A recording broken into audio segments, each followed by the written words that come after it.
Zdravo svima, moje ime je Miloš, ja se bavim softverom jako dugo, također project managementom, radio sam za dosta velikih, možda da kažem i prestižnih kompanija u svetu. Došao sam ovde da više razradim ideju, podelim sa drugima, dobijem povratnu informaciju od ljudi koji su ovde i ono što se ovde stvarno i desilo je da razradim možda i nečije druge ideje, tako da malo više prođem kroz ceo proces. Zadovoljan sam kako je to ispalo.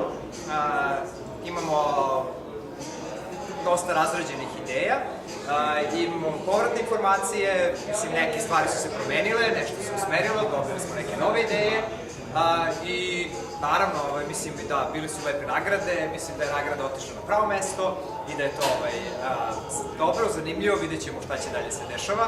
Znači mislim da odavde ima par projekata koji mogu jako dalje da guraju i to je to što se mene tiče.